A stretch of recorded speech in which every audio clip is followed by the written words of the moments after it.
Hello दोस्तों, स्वागत है आपका मेरे YouTube चैनल पर, जहां पर हम बात करते हैं सिर्फ म्यूचुअल फंड के ऊपर। तो आज के इस वीडियो में हम PGIM India mid cap opportunity mutual fund के डायरेक्ट ग्रोथ प्लान के ऊपर बात करने वाले हैं और कैसे इस म्यूचुअल फंड ने पिछले एक साल में 118% का एनुअल रिटर्न अपने इन्वेस्टरों को प्रोवाइड किया हुआ है। इन सभी डिटेल्स को आज हम डिटेल में इस वीडियो में जानने की कोशिश करेंगे। तो ज़्यादा देरी ना करते हुए आइए शुरू करते हैं आज का वीडियो।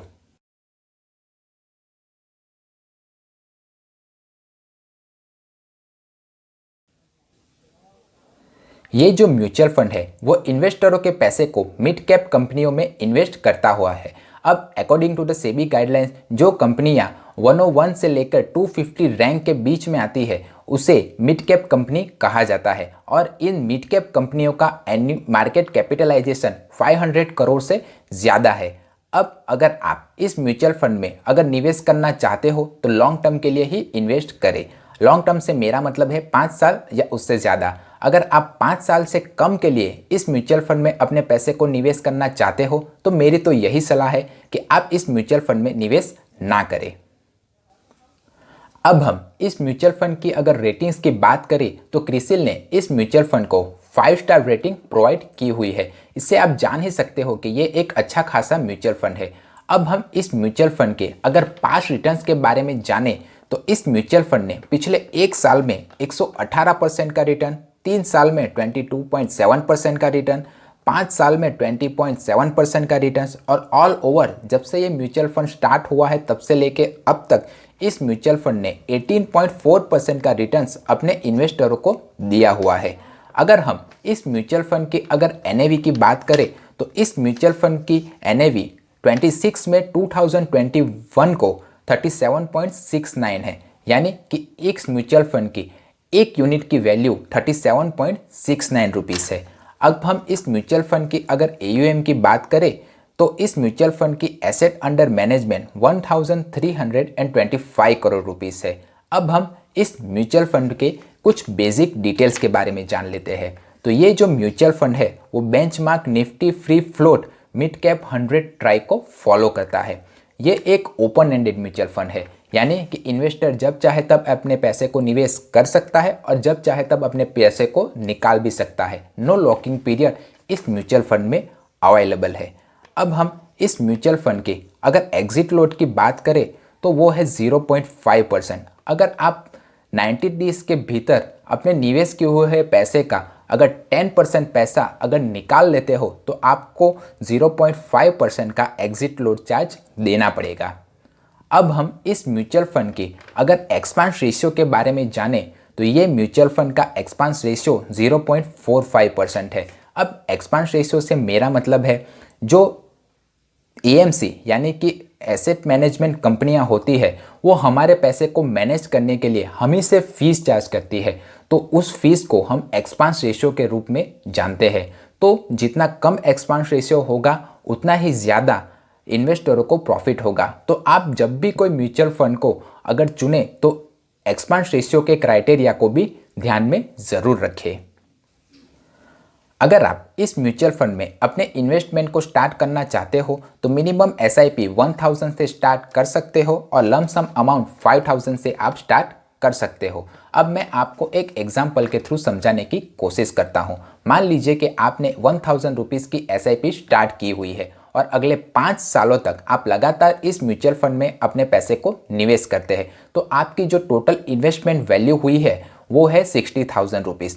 तो उस 60,000 रुपीज़ के सामने अगर आपने इस म्यूचुअल फंड में अगर निवेश किया होता तो आपके फंड की जो वैल्यू होती वो होती 1.16 लाख रुपीज़।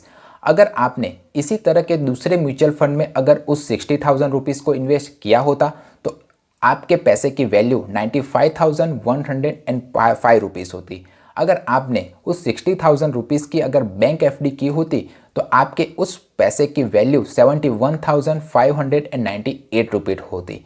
और अगर आपने उसी 60,000 रुपीज़ का अगर सोना खरीदा होता, गोल्ड खरीदा होता तो उस गोल्ड की वैल्यू 82,381 रुपीज़ होती। अगर आपको मेरा वीडियो पसंद आ रहा है तो वीडियो को लाइक करें और चैनल को सब्सक्राइब करें और मेरे इस वीडियो को दूसरे लोगों के साथ भी शेयर करें। ये जो म्यूचुअल फंड है वो इन्वेस्टरों के पैसे को इक्विटी यानी कि शेयर बाजार में 96.64% और डेब्ट में 3.53% इन्वेस्ट करता है। अगर टॉप स्टॉक होल्डिंग कंपनियों के बारे में अगर जाने तो ये जो म्यूचुअल फंड है वो है आईसीआईसीआई बैंक लिमिटेड, आरती इंडस्ट्री, माइंडट्री लिमिटेड और फेडरल बैंक लिमिटेड जैसी अच्छी कंपनियों में इन्वेस्टरों के पैसे को निवेश करता है। अगर हम एलोकेशन बाय मार्केट कैप देखें तो ये जो म्यूचुअल फंड है वो लार्ज कैप में 10.53%, मिड कैप में 70.5% और स्मॉल कैप में 15.61% इन्वेस्टरों के पैसे को निवेश करता है। अगर हम एलोकेशन बाय सेक्टर देखें तो ये जो म्यूचुअल फंड है वो फाइनेंस सेक्टर में 19.88%, इंजीनियरिंग सेक्टर में 14.71%, केमिकल सेक्टर में 10.5% और सर्विस सेक्टर में 9.81% इन्वेस्टरों के पैसे को निवेश करता है। अगर हम रिस्कोमीटर में इस म्यूचुअल फंड के रिस्क को देखें तो आप यहाँ पर देख ही सकते हो कि इस म्यूचुअल फंड का रिस्क काफ़ी हाई है। तो अगर आप इस म्यूचुअल फंड में अगर निवेश करने के बारे में सोच रहे हो तो अपने फंड मैनेजर की सलाह ज़रूर दे ले। अब हम इस म्यूचुअल फंड के स्टैंडर्ड डेविएशन के बारे में जानें तो इस म्यूचुअल फंड का स्टैंडर्ड डेविएशन 20.64% है, जो मेरे हिसाब से काफ़ी ज़्यादा है। अब स्टैंडर्ड डेविएशन को मैं अगर आप सिंपल लैंग्वेज में समझाऊं तो वो एक रेंजिंग फैक्टर है। अगर मान लीजिए कि आपने अगर 100 रुपये निवेश किया हुआ है तो ज़्यादा से ज़्यादा आपको 120.64 रुपीज़ और कम से कम 79.36 रुपीज़ मिलेंगे। तो जितना कम स्टैंडर्ड डेविएशन होगा उतना ही ज़्यादा इन्वेस्टरों को प्रॉफिट होगा। तो जब भी आप किसी म्यूचुअल फंड में अगर निवेश करने के बारे में सोचें तो स्टैंडर्ड डेविएशन के फैक्टर को भी ध्यान में रखें। अब हम इस म्यूचुअल फंड के अगर फंड मैनेजर के बारे में जानें तो इस म्यूचुअल फंड को अनिरुद्धा नाहा मैनेज करते हैं, जो एक अच्छे खासे वेल एक्सपीरियंस फंड मैनेजर है। अब हम इस म्यूचुअल फंड के ऊपर कितना टैक्स लगता है उसके बारे में जान लेते हैं। तो अगर आपने लॉन्ग टर्म यानी कि 1 साल के बाद अपने निवेश किए हुए पैसे को अगर आपने निकाला तो आपका जो भी इन्वेस्टमेंट होगा उसमें से आपको 1 लाख रुपीज़ एसएम हो जाएंगे और बाकी बचे रुपए पर आपको 10% का long term capital gain tax देना पड़ेगा। और अगर आपने 1 साल के अंदर ही अपने पैसे को अगर निकाल लिया तो आपके ऊपर शॉर्ट टर्म कैपिटल गेन 15% का टैक्स पूरे अमाउंट पर आपको लगेगा। अब इस पूरी सभी डिटेल्स को जानने के बाद अगर आप इस म्यूचुअल फंड में अपने पैसे को निवेश करना चाहते हो तो क्यों करना चाहते हो मुझे कमेंट बॉक्स में लिख के बताइए। अगर आपको वीडियो पसंद आया है तो वीडियो को लाइक करें और चैनल को सब्सक्राइब करें। मिलते हैं अगले वीडियो में, तब तक सीखते रहिए क्योंकि सीखोगे आज तो कमाओगे कल।